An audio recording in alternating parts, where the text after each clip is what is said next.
From the 1011 Now streaming studio, this is 1011's Morning Pulse. Sponsored by Murray Roofing. Good morning. This is Craig Allison with your Morning Pulse for Wednesday, September 25th. Our first story takes us through LPS, where the Lincoln Public Schools Board approved the district's budget, which calls for an increased tax levy. It was a 5-1 vote in favor of the $500 million budget. Tax levy in the school district will increase by 4 cents over the next year. This comes after a 14-cent decrease in the levy last year, and the rise in it will go towards increasing staff salaries over time, and also stems from falling state aid, down by about $32 million. Your second story, 32-year-old Cheyenne Canby of Lincoln is accused of selling jewelry valued at $45,000 for $2,700. Police say a man reported a bracelet and a ring were stolen from his truck earlier this month. Court documents claim Canby pawned the jewelry at 2 Lincoln stores, reportedly telling police she found the bracelet under a bench and thought selling the items was okay since the pawn shop accepted them. Canby is cited for theft by receiving.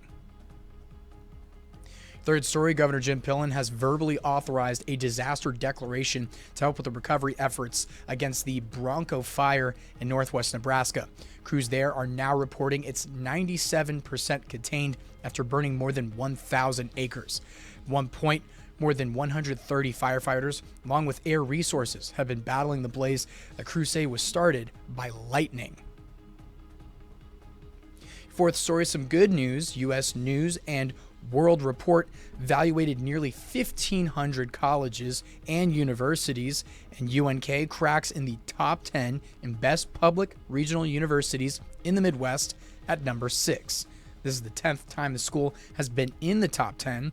UNK is also tied for the 24th spot among all universities in the Midwest, both public and private. And your final story, the windows at the DeVaney Center are complete. We talked about the story a little bit last week, but you can see it here in a video posted on social media from Husker Athletics. Photo collage of one of the biggest days in women's volleyball history, showing the sellout moment at Memorial Stadium with all 92,003 fans in attendance. A very cool sight to see and a moment to remember for Husker Nation, one we'll get to admire for a while longer. That is your Morning Pulse, and we'll end things off with a look at your 7-day.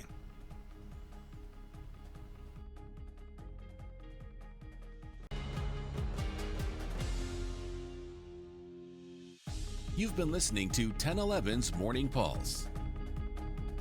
Watch, listen, stream on the 1011 Now app, on YouTube, or wherever you get your podcasts. Sponsored by Murray Roofing.